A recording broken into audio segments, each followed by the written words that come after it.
നമസ്തേ നമസ്തേ എല്ലാവർക്കും good morning.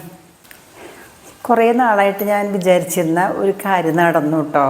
കഴിഞ്ഞ ദിവസം ഞങ്ങൾ തമിഴ്നാട്ടിലൊക്കെ പോയല്ലോ. അപ്പോൾ ഞങ്ങൾ ഈറോഡുള്ള കൊമരപ്പാളയത്തുള്ള ഡിമാർട്ടിൽ പോയിരുന്നു. അപ്പോൾ ഡിമാർട്ടിൽ പോയപ്പോൾ കുറേ സാധനങ്ങൾ വാങ്ങി. വളരെ ഉപകാരപ്രദമായിട്ടുള്ള ഒരു വസ്തു ഞാൻ കുറേ നാളായി വിചാരിക്കുന്നു കേട്ടോ, വാങ്ങണം.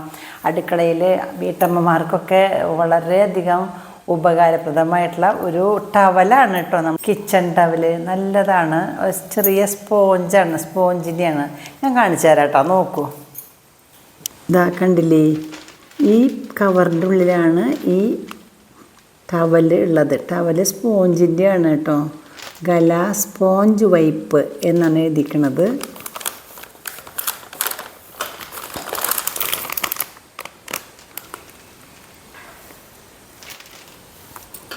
ഇത് കുറേ സ്ഥലങ്ങളൊക്കെ ക്ലീൻ ചെയ്യാൻ ഉപയോഗിക്കാം. Fridge, dining table.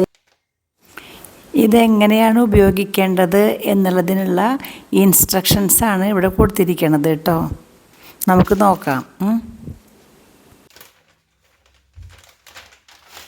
ആദ്യമായിട്ട് ചെയ്യേണ്ടത് 1 2 3 4 ഇതൊന്ന് 5 ഉണ്ട് കേട്ടോ. കണ്ടോ, നല്ല സോഫ്റ്റാണ് കേട്ടോ. അത് നമ്മുടെ കയ്യിൽ ഒതുങ്ങാവുന്നതന്നെ ഉള്ളൂ. ഇതിൻ്റെ ഉപയോഗക്രമമൊക്കെ നമ്മൾ ഈ കവറും എഴുതിയിട്ടുണ്ട്. ഞാൻ പറഞ്ഞു തരാം. ഉപയോഗിക്കുന്നതിനേക്കാളും മുമ്പ് ഇത് സോപ്പ് വെള്ളത്തിലൊന്ന് കഴുകണം കേട്ടോ, ഏറ്റവും ആദ്യം. അത് കഴിഞ്ഞാൽ പിന്നെ പിഴിയണം. അതിങ്ങനെയാണ് പിഴിയേണ്ടത്. ഇതാ അങ്ങനെ പിഴിഞ്ഞാൽ നല്ല വെള്ളം പോകും. ഇങ്ങനെ പിഴിയാൻ പാടില്ല കേട്ടോ, അത് പൊട്ടൊക്കെ ചെയ്യായിരിക്കും. അങ്ങനെ ഇൻസ്ട്രക്ഷൻ കൊടുത്തിട്ടുള്ളത്. നമുക്കൊരു കാര്യം ചെയ്യാം, ഈ പാക്കറ്റിൽ 4 എടുത്ത് വയ്ക്കാം. 1 നമുക്ക് ഉപയോഗിക്കാം. ഇപ്പം തന്നെ ഉപയോഗിക്കാം കേട്ടോ. പാചകപ്പുറത്തിൻ്റെ അവിടെയും അടുപ്പിൻ്റെ അവിടെയൊക്കെ ഒന്ന് ക്ലീൻ ചെയ്യാം. നമ്മളിപ്പോൾ ഇത് ഉദ്ഘാടനം ചെയ്യുന്നത്, ഞാൻ ഈ പാത്രത്തിൽ കുറച്ച് സോപ്പ് വെള്ളം ഒഴിച്ചു. പാത്രം കഴുകുന്ന സോപ്പ് ഉണ്ടല്ലോ, ലിക്വിഡ്, അത് ഒഴിച്ചതാണ്. അതിനുള്ളിൽ ഈ പുതിയ സ്പോഞ്ച് ഒന്ന് നന്നായിട്ട് കഴുകി. അതിലെന്തെങ്കിലും പൊടിയോ അങ്ങനെ എന്തെങ്കിലുമൊക്കെ ഉണ്ടെങ്കിൽ പോകാനാണ്.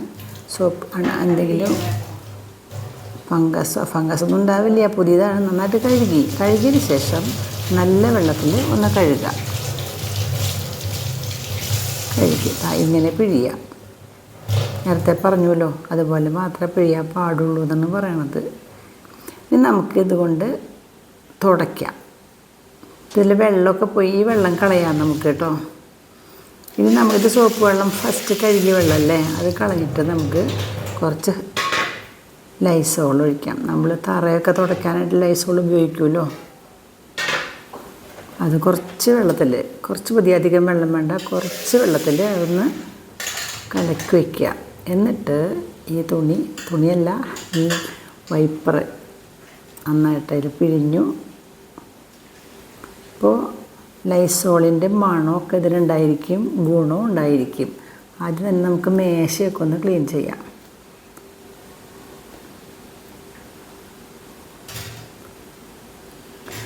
തുടയ്ക്കുമ്പോൾ എന്ത് ഭംഗിയായിട്ട് കിട്ടുമെന്നറിയോ, അതിന്മേലുള്ള പൊടി സാധനങ്ങളൊക്കെ എല്ലാം കിട്ടും നമുക്ക്. കണ്ടോ, തുടച്ച അഴുക്ക് ഇട്ടിട്ട് വീണ്ടും മറ്റേ ഭാഗത്ത് തുടയ്ക്കാൻ പാടില്ല.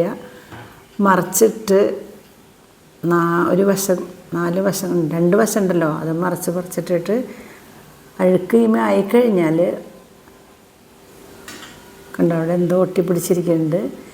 ഇത്തിരി ലൈസോളിൻ്റെ വെള്ളം ഇട്ടിട്ട് നന്നായിട്ട് ഞാൻ ശരിയാക്കിയതാണ്. വീണ്ടും എടുത്ത് കണ്ടോ, വെള്ളമൊക്കെ കംപ്ലീറ്റ് പോരും. പിന്നെ ഇത് കണ്ടോ, അത് മീണ്ട് അഴുക്ക് ഉള്ളിലും അവിടെ ഇവിടെയൊക്കെ ഉണ്ട്. നമുക്കൊന്ന് കൊണ്ടുപോയി കഴുകാം കേട്ടോ.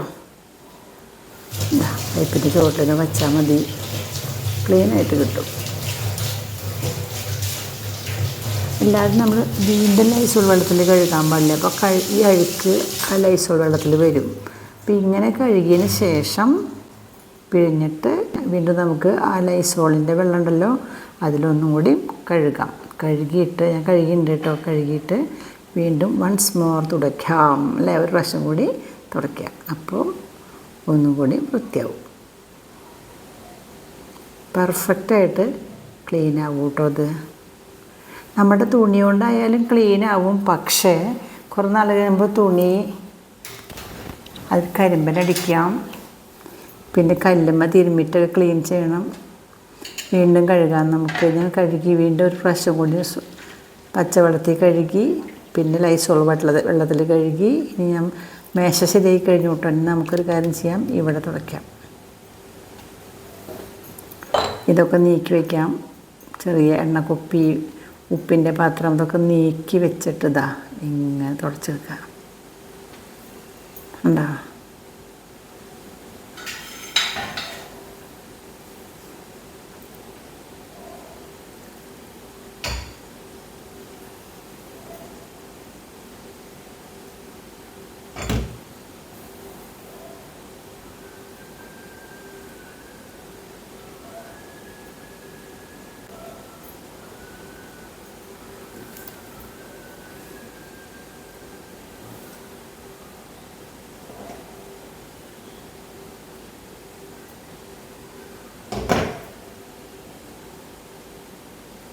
ഒന്ന് കഴുകിയിട്ട് വരാം.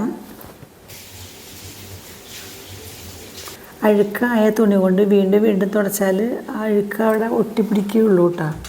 വെള്ളത്തിൽ അപ്പം കഴുകി കളഞ്ഞ് അഴുക്ക് കളഞ്ഞിട്ട് വീണ്ടും സോപ്പി വാട്ടറിൽ മുക്കുക. ഒന്നുകൂടി തുടയ്ക്കാം നമുക്ക്.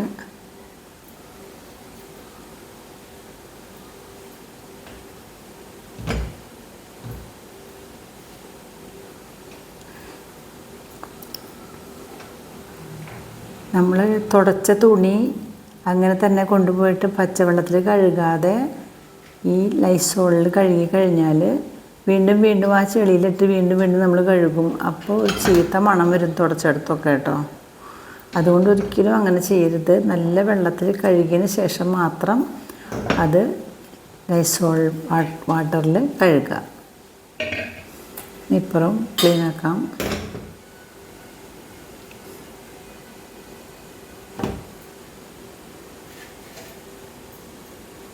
കംപ്ലീറ്റ് പൊടിയൊക്കെ പോരും ഇത്. അപ്പോൾ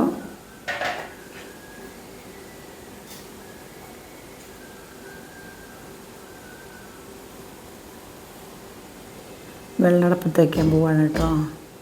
വെള്ളം വയ്ക്കാൻ വന്നപ്പോഴാണ് ഇവിടെ കരടൊക്കെ കണ്ടത്. അപ്പോൾ എന്തായാലും ഇതിൻ്റെ ഉദ്ഘാടനം കഴിക്കാമെന്ന് ഞാൻ വിചാരിച്ചു. വെള്ളം തിളക്കട്ടെ, അപ്പോഴേക്കും ഈ ഭാഗമൊക്കെ നമുക്ക് തുടച്ച് ക്ലീൻ ചെയ്യാം. വീണ്ടും ഞാൻ കഴുകിയതാണ്.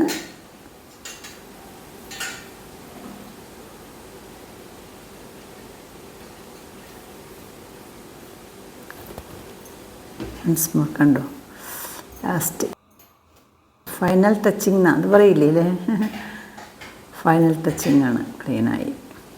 അതുപോലെ തന്നെ ഈ ചുമരുമ്പൊക്കെ ഉണ്ടല്ലോ, ചുമരുമ്പൽ തെറിച്ചിട്ടൊക്കെ ഉണ്ടെങ്കിൽ മിക്സി വർക്ക് ചെയ്യുമ്പോഴോ പാത്രത്തിൽ നമ്മളെന്തെങ്കിലും കറിയൊക്കെ പകർത്തുമ്പോഴോ എങ്ങനെയെങ്കിലൊക്കെ കരടോ അല്ലെങ്കിൽ അവശിഷ്ടങ്ങൾ, ഭക്ഷണത്തിൻ്റെ അവശിഷ്ടങ്ങൾ എന്തെങ്കിലുമൊക്കെ ഉണ്ടെങ്കിലും ഒക്കെ നമ്മൾ നന്നായിട്ട് തുടച്ച് ഈ ടൈൽസൊക്കെ തുടച്ച് ക്ലീനാക്കാം.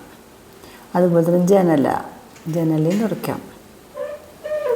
മിക്സി തുടയ്ക്കാം. കണ്ടോ, മിക്സിമേ ചട്നിയൊക്കെ അരയ്ക്കുമ്പോൾ നാളികേരമൊക്കെ ആവും, ചിലപ്പോൾ ആവും, നമ്മുടെ കയ്യിൽ വന്നോ മിക്സിയിൽ തെറിച്ചിട്ടോ ഒക്കെ വരാം. അതൊക്കെ ഇതുകൊണ്ട് തുടച്ച് കളയുക, ക്ലീനാക്കുക. ജനലുണ്ടല്ലോ, ജനലിൻ്റെ ഈ പടിയും നമുക്ക് തുടയ്ക്കാം. വീണ്ടും കഴുകാം ഒന്നുകൂടി.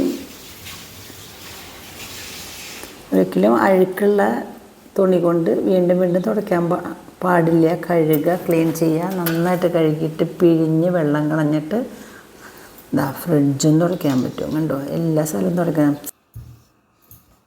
നിങ്ങൾക്ക് ഇഷ്ടമായില്ലേ ഈ ടവല്? ഇത് ഞാൻ കുറേ നാളായിട്ടോ വാങ്ങണം എന്ന് വിചാരിക്കുന്നു. ക്ലീൻ ചെയ്യാൻ എളുപ്പമാണ്.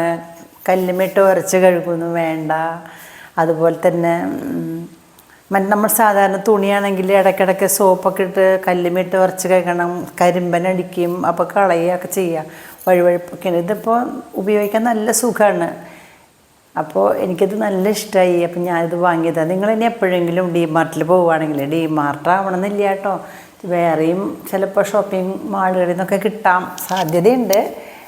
അപ്പോൾ നിങ്ങൾ വാങ്ങിച്ച് ഇത് ഉപയോഗിച്ച് നോക്കൂ കേട്ടോ, നല്ലതാണ്.